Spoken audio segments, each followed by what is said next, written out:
back to Fight Capital, where we enter the ring of combat sports business. I'm your host, Ryan Rappaport.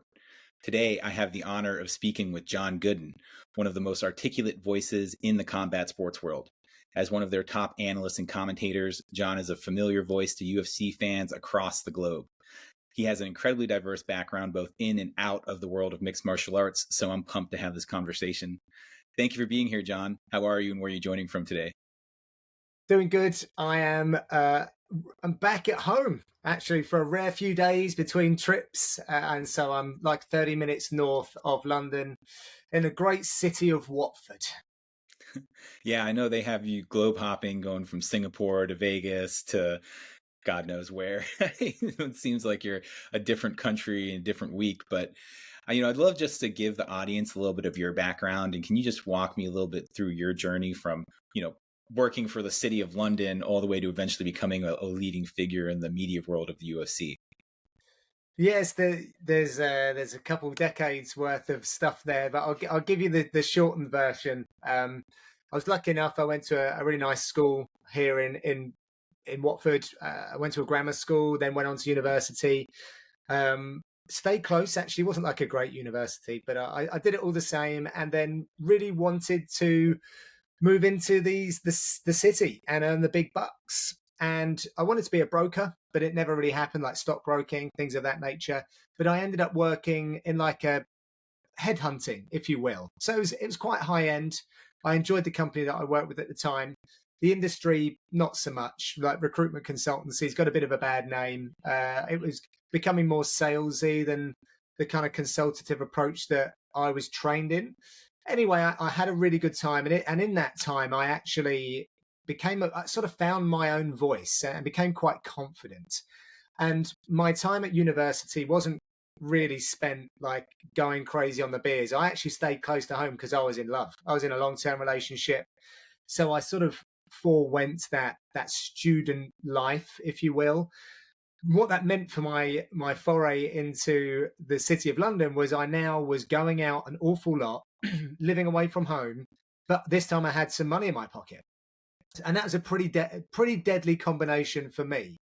I've always been a bit of a late bloomer, and this was just evidence of that. So as I started to, just have a little bit more social freedom, I just thought, I'd like to be a TV presenter or a TV host. And it wasn't for the fame necessarily. I just felt like it was a very cool job. I saw some people doing it that I felt like I could do as good a job, if not maybe better. So I actually threw the towel in on this job in the city, which was well paid. I was on a good trajectory. And then I ended up working for free for the BBC for a little while. And I was still living in London, like enjoying a great life. And eventually got a job, but it was like over half the money less, like when I was working as like a junior researcher, if you will. And as much as I had a lot of fun, the opportunities to become an actual TV presenter, they're not just like falling on your doorstep. And I was being pushed more and more into like the producer role and certainly that career development. I was nowhere near a producer. And those guys were earning like 30K after 10 years experience. And I was still very driven by success. And I was like, yeah, I don't think this is going to work out for me. I did give it a go for like 18 months. And I went back to the city. Then the IT bubble burst. So we are talking about a long time ago. And with that went a lot of opportunities. It wasn't quite the same place as I'd left it. And I ended up joining my dad's company, which was an electrical contracting business. To do so, I had to go back to college. I retrained as an electrician. And I was very much in the whole, let's build a business that, well, my dad, he had a legit business, which had done pretty well, only a small firm. But now there are a lot of changes within that world. I was able to use some kind of technical nous in marketing. And, I did a business degree. So I was trying to plug in all of these things. But it was tough working in the family business. As much as we were doing good things, it was pretty challenging. All the while, I've been involved in sports. Like since I was 5, I've been competitive in something every week. Apart from, this is MMA related, apart from a 5-year hiatus because of injury, I put my back out, I needed surgery. Apart from that, I think I've been competitive nearly every week of my life. It's just been something that's been a part of what I've done from, it started off swimming, then it was football, it was running, it was rugby, tennis, squash, um, judo, karate, boxing, back to football. It's like just been like constant. I've enjoyed it, and it's part of my makeup. And martial arts has been present since I was 7. I kind of fell away from that after doing boxing through my time in university. I none of my friends were involved, and I was again very much like what happens now, but I'm a bit more grown up, so it's different. But I've lost contact with my friends because no one's doing this; they're all playing football. So I then went back to playing football, but I just missed the combat sports stuff. So I picked up Brazilian Jiu-Jitsu and Muay Thai in my late 20s, obviously watching the growth of the UFC at the same time. And yeah, transitioned to MMA. And I had an opportunity to call some fights on my coach's show here in Watford, and did so. And it just snowballed from there. I guess I was one of only a few people that were looking to get behind the mic. I feel like the way that I do things is both feet in, and in order to research for these cards, I'd call up a coach, say, can I come train at the gym? I see you've got 3 fighters on this card, whatever show it might have been. Typically, I'd get an invitation, so I'd get on the mats, I'd train with guys, I'd get to know them and their game a little bit better, and I'd bring that to commentary. And it got noticed. I didn't do it because I was trying to further any career. I did it because for that job coming up, or that job, it wasn't even a job at the time, for that show coming up, I just wanted to represent the sport and these people well. And that was the thing, Ryan, that the sport was not being well represented here in the UK, in my eyes. Like, from the way people looked, the way they spoke about it, the way that it was perceived, it just wasn't great. And I'm not saying that I felt like I could do loads different, but I certainly felt like I could offer something different. And I'm very grateful to say that I feel like I must have hit some of the right notes, because when the UFC were expanding out internationally, I got a screen test, and I'm in my 9th year. It'll be 10 years in 2024 now, which is just wild to me. It doesn't feel like it's been that long, but at the same time, it kind of does. But yeah, I'm really happy to be in this position today, and it completely changed my life. Yeah, that's crazy. 9 years. And that makes sense when I start thinking about kind of my evolution with the sport as well, and watching them expand nationally. But you're in a pretty unique position too, because a lot of the commentators, particularly nowadays for all languages, are former fighters. And even though you have a background in competition, right, your path is definitely a little bit different than like a DC or Joe Rogan or those type of guys. But how do you feel that unique trajectory that you had in coming up through those regional shows has shaped your perspective as a commentator and producer? Yeah, I feel like it's really valuable. So I'm lucky enough that people would see me as someone that they obviously, I have an enviable job title, right, and a career. So people come to me and say, I want some of what you've got. Like, how did you get there? And I feel like the best advice is to just start from the very bottom, like grassroots stuff. And when I was working these small shows, like, they were amateur fighters. There was no YouTube, Facebook, not like it is now. So the whole social media stalking that I would typically do um, wasn't available at the time. So I had to use proper, maybe journalistic instincts and actually talk to people. You know, I'd rock up at a weigh-in, and I would go around my little notepad, just getting as much information as I could translate for the walkout, at least, to try and tell the story. I've always been inquisitive when it comes to like human storytelling. That kind of goes back to my time as a recruitment consultant as well. And so my job isn't the same as DC and Joe Rogan and those guys. Like, they're the color commentators, analysts who serve a certain role as the experts. I'm the play-by-play guy. So my job is the what. Now, I do feel like my experience, my continued journey in martial arts, allows me a lot more of the what than maybe someone that's never trained before. I know the difference between an Americana and a Kimura. I know, I know some wrestling exchanges. I've got a pretty decent jiu-jitsu vocabulary, which for our sport, I think is pretty necessary. Although it just gives me a point of difference sometimes. But I also feel like having trodden the boards, having, trained a lot, done too much sparring over the years, fought in a ring, fought in a cage, fought on the mats, like I can ask questions and elicit certain responses because I've got a little flavor of it. Like I've never done it under any bright lights, but I've had I've had a little taste, and I feel like that gives me an inquisitive nature and a slightly better platform upon which to ask certain questions. And I hope that comes across in the commentary, because that's what I'm aiming for as fans, and my job with like educators as well, because there's a lot of new fans. We're trying to get the level up for everyone, right? Because this sport is developing, and I feel like the guys that I sit next to, if I ask them the right questions, they can really help us along with that process. That's super fascinating. I never thought of your view as like a question asker outside of your interviews, right? But during the commentary. And I think you're selling yourself a little short too, because I've read about your background and past in martial arts, and I saw that you're a purple belt, as well as I was watching some of your striking videos too, and everything's on par and tight. So I think that you may be under giving yourself credit for your ability to maybe perform, right? And what that experience translates to for the ring. But can you just talk a little bit about that history and some of that personal experience in martial arts and how that continues to help impact your commentary and your interviews? Yeah. Well, you just understand it. And honestly, like martial arts has molded a lot of my outlook on life. So going back, so when I first did judo, for example, like I would be going around the country competing like on a national level. And at the same time, like I was bullied at school. So these things then change your confidence. They help with that kind of stuff. And it's just, so there's a sense of community around this stuff as well. Like when other kids are going to football camp, I'm going to judo camp. So you have your little judo community and your judo friends. I remember there's a guy at school called Stephen Irwin, and he was the guy that brought me along to judo. I was new to this town, and that was one of the first things. But then I fell in love with the Karate Kid, and I went to karate.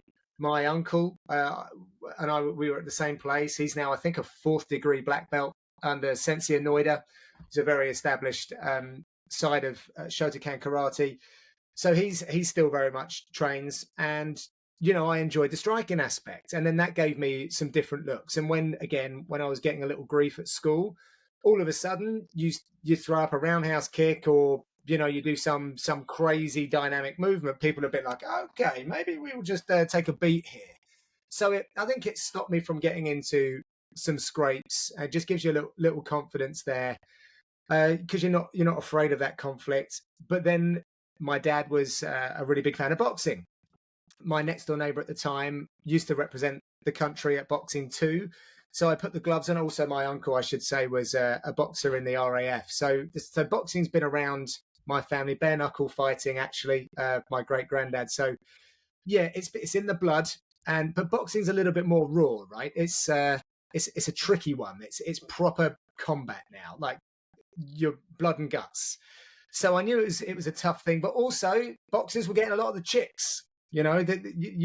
Chicks used to dig a 6-pack, and if you could handle yourself, then it used to go down pretty well. So I went down to St Albans City ABA Club, and I was with them for a few years, training and representing the team down there. Spilt a lot of blood down there, got dropped a few guys, got into some gym scuffles. Got a little amateur record, tiny little amateur record. I lost my very first fight, so I know what it felt in front of a crowd. Came back, got a knockout in my second one. So I like just going through these things, especially in your formative years as well. You can see how it shapes you. It did a lot for my street cred. Not many people pick on a boxer, so it stopped me from getting, beaten up on the wild streets of Watford, which actually can be a pretty gnarly place, I have to say. So that kind of thing there's just an understanding of going through the processes. And then when I eventually transitioned to my, MMA, that boxing stance used to hurt me, or certainly for Muay Thai, my lead leg used to get kicked to shreds. and then you add in some jiu-jitsu, all of a sudden you can fight on the ground. It's just this evolution, this journey of discovery, constantly picking up new techniques. And now I'm, as you alluded to, like I didn't really put the gi on when I first started jiu-jitsu. It was all very much tailored for MMA, and I wasn't interested at all in the gi. But now I love the gi. Now I train more in the gi than I do no gi stuff. So I'm enjoying the journey. I wasn't about the belts before, but now I'm like, I've got to get my brown belt. Like I've been a purple belt for, I don't know, 2-3 years, something like that. I'm like, well, when I need to get back on the mats because I need to upskill, and I think it would also, it gives me a little more credibility as well in the booth. So I want to get that black belt. I want to continue my days as a martial arts practitioner. Who knows if I might go back to karate. I don't know. And my hips will probably explode if I was to try and do some of the things I did back then. But yeah, I just feel like being in it, I understand the approach. And actually, perhaps this should have been the answer. I think wrongly, I approach my commentary gigs like a fight. I will genuinely look at it as a date, and I will take everything out of my calendar in the lead up to an event, and I will diligently work at the craft until we get to, fight day. And I feel like it's such a privileged position. I put probably too much pressure on those individual performances for commentary, where it's almost like losing a fight if you have a bad show. And it's not, it's not the same, but just that mentality that I was approaching things with made it kind of feel that way. So it's been an interesting journey. Now I'm a bit more consistent with the amount of work that I'm doing. It's no longer a fight camp, a research camp. I'm just rolling through. But before, there was that anticipation for this big event. And as a martial artist, I would be studying, or trying to get the reps in. And just trying to, feel it like a fighter does.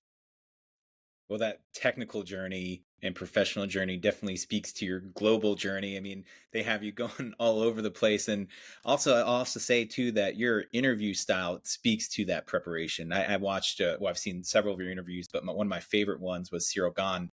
And when you did that, that's like the depth. I mean, you've seen some short clips of him, but that hour and however many minutes long interview you did with him was just so in depth, and the questions were so poignant. We're pulling out things from his past and who he is that you've never heard before. So, kudos to you. Always enjoy that. And the preparation speaks to that. But you're also, all over the place. I know you've been here into the US and you become a staple of all these UFC events out of the US. Can you just shed some light on the challenges and aspirations you have regarding commentating in the US and market, and actually becoming one of those top tier commentators on every pay-per-view? Well, there's no aspirations to really to become the number one guy. I think I used to, in my early days, used to be like shooting for it. But why did I get into this? I didn't even get into this to work with the UFC. Like I saw the sport that I loved was not being represented in a fair way, and I just put my hand up and said, can I just use my voice to try and help you people that don't understand exactly what my coach goes through on a daily basis and why he's as talented an athlete as a Premier League footballer, for example. And it really used to pain me. I'm in the room with guys that are struggling financially. They're happy on their journey, maybe some frustration.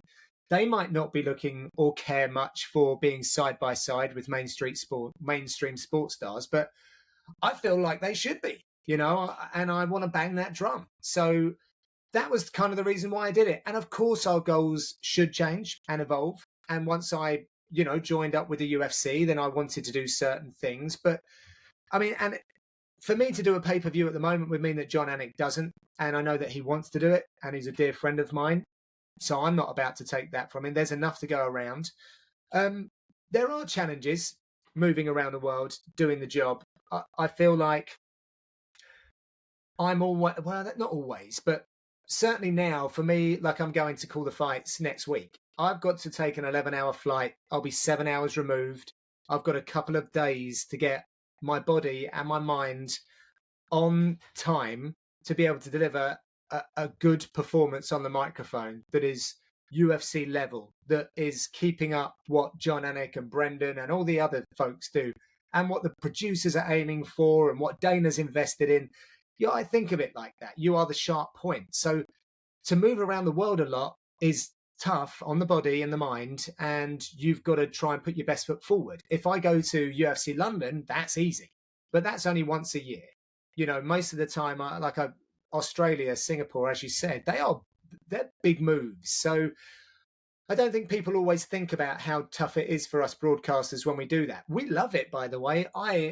Sydney's my favourite city in the world, and when I see that come up and that offer comes across my desk, I'm celebrating it. But I also know that it's going to be a little rough to have the very best performance vocally. So that's one thing. It has a toll on the personal life.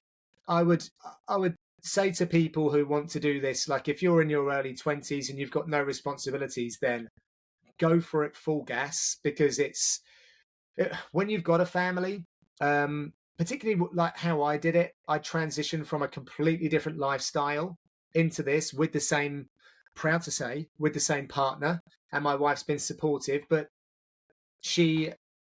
it's been really tough on her, and I'm very grateful for her staying by me, because I'm an absent husband and an absent father to my 5-year-old for probably over a third of the year now, like maybe a quarter of the year. I'm not sure. I'm too scared to count it up. And because I love the sport so much, like even when I'm back, like I'm still doing stuff. I'm not like removed from the office and then doing things with them. I need to be better at that. That is the stuff I'm working on. So that they are the challenges, because everything else we're well supported by the UFC. Like it is not it's not a chore in that sense. But that if I had to really be transparent with what does make it a tricky job, and so that people who I guess might be listening to this who might harbor ambitions of doing something similar, you just got to consider these things, because life isn't just work. There's other stuff to it. Yeah, I think that's maybe one of the underrated parts of people who work at the UFC. It's just how many events they're always putting on, and whether you're like in the brand partnerships or the production side or account managers, all of these people are just in and out all over the world. It's just funny how even just people I know for like brand partnerships who are like, they're in, Sydney one day, then they're back in Las Vegas, and they got to go to New York. It's just crazy the ground that y'all cover when you're doing that. So I appreciate you being candid about that, because I always like to kind of pull back just one layer and show people, hey, there's a lot going on here that as a casual fan you're probably not picking up. Yeah. And going back to your like preparation and all the work that you're putting in behind the scenes, one of my favorite pieces of content was when you were with Dan and doing those breakdowns, and I was just so awesome to see. But obviously now he's departed, and without Dan Hardy, you have EuroWatch now. And how has that dynamic of the show evolved? And is there anything that you're looking to do to kind of evolve that and step it into the future? So yeah, it was a real shame. 2014, I think we started Inside the Octagon, and it was a real success. Being able to pull on Dan's mind as a really, well, he's a genius analyst, right? And there are a lot of guys and women that can analyze fights, no doubt. And maybe there are some better analysts out there than Dan Hardy, but the way that he can articulate things and use his personality to convey the point, that he was very, very special, like a really, really strong package.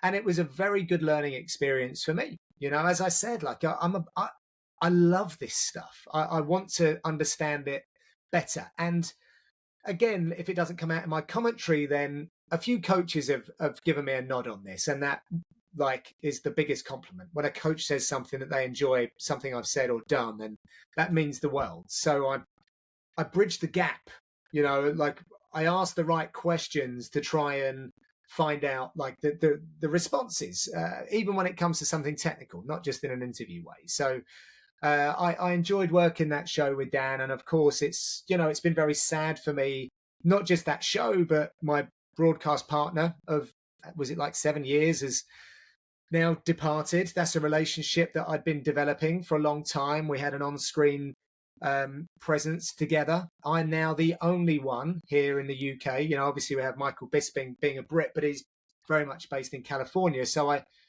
feel like I'm out here on my lonesome, and I'm not really the guy to say that I want to be the flag bearer. Roll me out, I'm your guy. I'm happy. Like, I like doing all the bits that I do, and I'm busy, but I don't want to necessarily be. Well, I do what the UFC ask of me, but it was just easier when there's more of you, right? Together we are stronger, and all that. So, and the next thing is thank you for recognizing EuroWatch. Like, I've always wondered if people think of it, like, are looking forward to it on a weekly basis, or are they expecting it? Because I do it weekly. I try my best to get one out for every one of the shows. And I was a little shy in doing deep analysis work. I just feel like it's done better by others. I've got a little. I always pull back on giving my opinion as well. It's something that I've not been great at doing, and I don't really know why that is. I'm still trying to work that out. But even with the analysis stuff, there are people that have less fight experience than I do, less time in the sport than I do, that are out there doing wonderful analysis work, and you know, they should be celebrated for it. But I've always just hesitated to do it, so I don't go super deep with technical analysis. It's EuroWatch has been tuned up to be a piece of social content now, and I was even thinking about that today actually, and just the way that it's presented. So it's now just trying to get you to think about a fighter from mostly the European region that's coming up. Like, here's a couple of nuggets about them. This is their wonderful, these are their wonderful efforts on fight nights. You need to tune in. This is the person that they're facing. And I do that a couple of times, and it's just a little promotional piece that I hope people enjoy. And I also think that the fighters themselves enjoy having their work shared in quite a spotlighted fashion, rather than sharing it with the rest of the card. It's like, I've picked out this person, and here's the reasons why. And so I think a few of them do appreciate that. Well, I mean, in that way, I think you're also really well positioned too, with not having anyone else in Europe. And some of the top talent in the world coming out of there, whether it's like a Tom Aspinall, Yuri Prohaska, Cyril Gahn, and you're obviously the first one they look up to for that as well, not having to send them over here to the U.S., which is, a great place to be in. And you mentioned, just some of the people that you've collaborated with there, and you've already been able to not just interview some of the best in the sport, but also with some of the best commentators and other analysts, people like Mike Bisping, Dan, Paul Felder. Can you just kind of elaborate on some of those memorable moments or lessons that you're getting from when you're working with these other top tier analysts and commentators? Well, first of all, I sometimes have a bit of a pinch me moment. I've never really been someone that gets starstruck by people, and I don't know why that is, because I think my character type would probably lend itself to being exactly that sort of person. But yeah, I think with Dan, it was just being able to have really deep and meaningful conversations with someone who had achieved so much in the sport, and he was very good at allowing me some space as well to express myself and my opinions, and he would entertain them, sometimes really nicely. He'd be quite generous in how he'd entertain stuff, even if he didn't agree, or if I was off the mark. But he would let me down gently, and I'll always be grateful for that. Paul Felder is just an all-round, just like so good, and he's funny. We've become good friends, and yeah, I'm always excited to see Paul. I think I'm working with Paul next week as well. Bisping, I probably wouldn't be doing this job if it wasn't for him. He'll tell you, but he's right. If it wasn't for his success, they wouldn't have expanded into the region. They might not have started mining for more talent. And yeah, I'm grateful for that, and I still see him as a very senior figure within the space, and he has been through just so much that it's a privilege to be able to kind of open up some of those moments. I'm just trying to think. I'm always nervous about letting go of anything that's happened behind the scenes in case there's something that someone doesn't want to share. But like, I'll tell you this: after, especially on the road, when we're all away internationally, you finish up quite late by the time you get back to the hotel, wherever it might be. And typically, like the producers and the talent team, I hate that word, by the way, talent team, commentary team, we'll all just drop our ties off and then go out and just have some drinks and socialize, have a little food, and probably not talk much about the night. We'll be talking about something else, like the gossip from within the sport. Sometimes the guys talk American sports, and I try to pretend that I know what they're talking about. But it's a little lost on me at the moment. I'm afraid I do my best. So yeah, there's a real good camaraderie, and it was the one thing I was worried about when like Dan and the UFC sort of parted ways, because like I'm like, who's my guy, who's my friend here. But I'm now grateful that doesn't matter that I'm the British guy. I'm always asked out onto these things, and I've got like a really good friendship with Laura and Paul in particular. I spent some time with Brendan. Like John Anik and I hung out quite a bit in Sydney, and he's just such a good guy. He's done everything, and he's obviously like so smooth on the microphone. There are very few people that understand what he goes through. Like Brendan and I are obviously close. We're not the pay-per-view guys, but kind of get the reps. So when we all get together, it's nice to kind of share, not have a moan necessarily, but like share our thoughts on, how things can be done differently, and do you understand this, and how do you overcome that? So yeah, those moments are important, and I really do cherish them. Oh, that's brilliant. And, I think maybe you even be calling one of Paul's fights soon. It sounds like he's maybe Never stepping know. back in there, Like right? Yeah.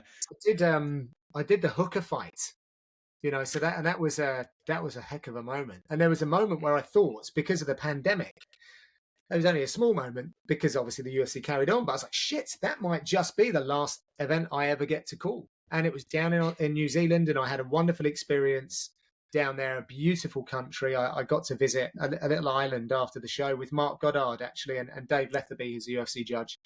And we had a great day following the fights. And obviously the whole experience with Paul and Dan, that was some fight, really was. And I was like, well, if that was it, I mean, what a fight to go out on. But thankfully that wasn't the case. And now we might yet see the Iron Lung come back and do it all over again. Yeah, which is wild. And also I think people kind of underestimate of what's going on around the event and wrapping up the show, right? Like you said, that's like 1 or 2 in the morning most times. I remember I was sticking around for the end of the Singapore match, and you were like wrangling Michael and Paul, and they were like shirts off. They're like, you could tell that they'd been through it, between the time, the travel and the time difference and whatnot, but you were doing a good job. You're like, hey guys, we're still here, we got this. Yeah, And so I don't think I did. I think if they wanted to walk, they would have walked. That's the other thing that I will say. You're also dealing with probably some of the biggest alpha males that are walking the planet. Those that could literally end your being, with in a short amount of time. So I'm always a little careful in those situations. But it is true to say that was unfortunately Alan got ill. He got sick on the day. So Paul and Bisping had to both step up to do the post-fight show. So I'm not sure who was scheduled to. I think Bisping was maybe scheduled, Paul wasn't. So it was like, oh my God, their days had just been extended. And also, once you've just been on the back of like that whole Korean zombie thing, I think everyone just wanted to marinate in the moment rather than, go on to a shirt and tie sort of post-fight show. But I think we still managed to have a little bit of fun there, and we got to speak to Max, by the way, which was just phenomenal. Like, what a good dude, and what a sensational fighter. It was a remarkable moment. I'm glad I don't, normally stick through to everything on the fights. It's just, after consuming all that content, right? But that was between the fight, the speeches, the Korean zombie exit, and then getting Max back on there because he got out of the cage so fast too. That was just like truly actually one of my favorite moments. I still get cheers. I was like getting teared up, which actually, funny enough, happens regularly now for me with these. There's so much emotion in it, right? But that one particularly was a special one with the way that Max came out and the credit he was giving and what he was doing for Maui and Korean Zombie, obviously wrapping it up.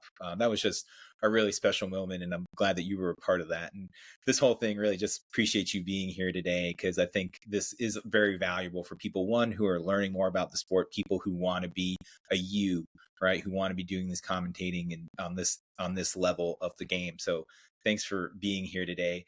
What's the John, if people want to keep following your career, what's the best way for the audience to follow this growth in your content? My home address, and come round and no. So I think, the social John Gooden UK is pretty much Instagram, and you know what? I'm a TikTok addict these days, so I think you're going to see me do a little more over there. I say this every year, but my YouTube will develop at some point. But I've got a really good deal with UFC Fight Pass where I churn a bunch of stuff out. So keep your eyes on that. But yeah, Instagram, I'll pretty much always hit whatever I've got to promote on there, and I'm on the usuals, John, thank you so much for being here. I really appreciate it, and I'm really looking forward to getting this out, because I think people are going to get a lot of value from it. Oh, I hope so. Thank you, Adam.